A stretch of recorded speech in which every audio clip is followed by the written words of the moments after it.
Welcome to the Kim D Snyder Show, episode number 157. I'm a business owner, leader, and executive, and I share tips and tricks and lessons learned, the good, the bad, and the ugly, in hopes that I will save you time as you go through this journey as well. I want to break down what I did to create a presentation and give it within 2 days' time and show you some of the lessons that I've learned and mistakes that I've made in hopes that you won't make this. 2 days ago, on Monday afternoon, I was asked to fill in for somebody to do a presentation earlier this morning, which is Wednesday. So we're looking at 2 days. Not a big deal because I've already been thinking about the presentation in my head, but it is a brand new presentation for a line that I've never done. So it is brand new, don't get me wrong, but it's 8 minutes. So I said, okay, I can do that. So later that night, I wrote down in my notebook a quick outline of the 8 slides I needed, roughly 1 minute per slide. It's taken me a while to get to that point because it typically is about 30 to 60 to 90 seconds I'm going to spend on each slide, but 1 minute per slide for me is a really good guideline. And I do speak fast, so it also forces me to slow down. It also focuses me on the areas that I need to make sure the audience walks away with so that I don't give too much information. I've really had to learn over the years that less is more. Giving them specific action they can remember or take action on is better than bombarding them with everything else. So that was my first thing. Then the second day, which would have been yesterday, I went ahead first thing in the morning and I put all of that information from my outline, my paper outline, into slides. When I was trying to determine the format of the PowerPoint slides, I struggled with this for a bit because I knew that they were going to take this information and put it into an existing slide deck. And so I wanted to make it as easy as possible. So based on that criteria, I said, no formatting, no animations, no special text, because I needed to make sure it was going to be as seamless as possible for the person doing it. And I needed to know that because this was last minute and I wanted to make sure that they didn't have any issues and I wanted to make sure that it worked. Also, for me, the more important thing is there was going to be at least half of the slides were going to have pictures on them, and I wanted people to really pay attention to the pictures and not all the other formats and graphics. So that was the other area. When I did that, so we had 15 minutes for an outline of the paper. It took me about 45 minutes to do that Tuesday morning.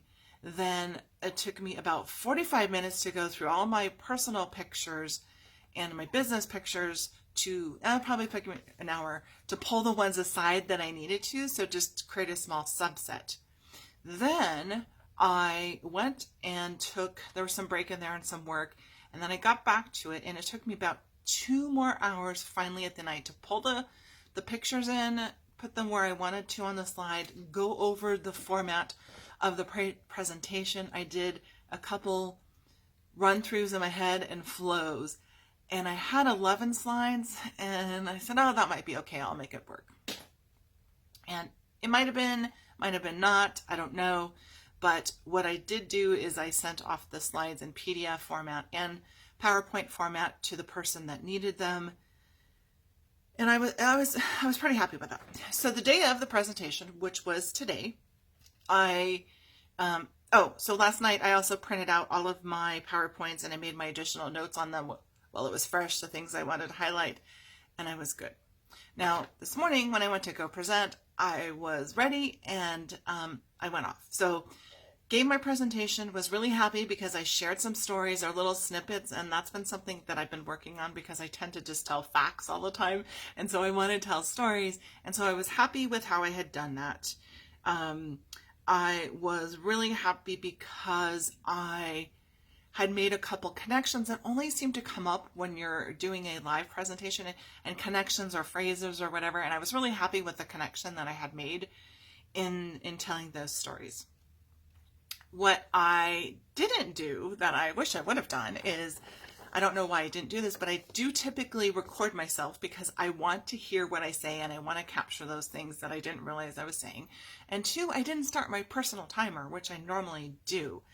And none of this would have come about unless the president didn't text me and say, hey, instead of at 8 minutes, you were at 10 minutes and 45 seconds. So I was almost 40% over time, which doesn't seem like bad when you're 3 minutes, but if this was 30 minutes, I would have been at 45 minutes or so. That's a big significant time. And, as a person that speaks often, that kind of sucks. And so I did do a quick recap when she told me that, and I knew exactly the 3 slides I should have removed, which would have taken me from my 11 to 8. And I made a couple other mental notes.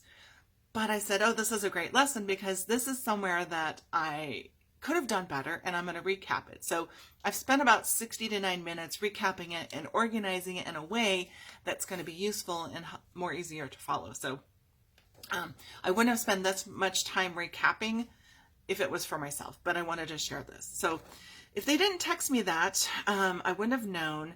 So that's when I realized I didn't put my timer on. I also realized that I didn't ask for a cue from the organizer. Because I was sharing my screens, it means I couldn't see the timer.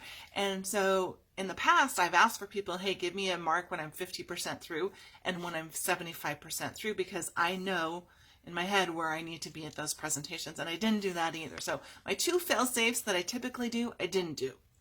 The other area that I was happy with was I did a callback. And a callback is something that happened in the prior meeting that I called back during my presentation. And I like it because it makes a connection and it's just another way to incorporate people. So I did it twice. So I was really happy about that.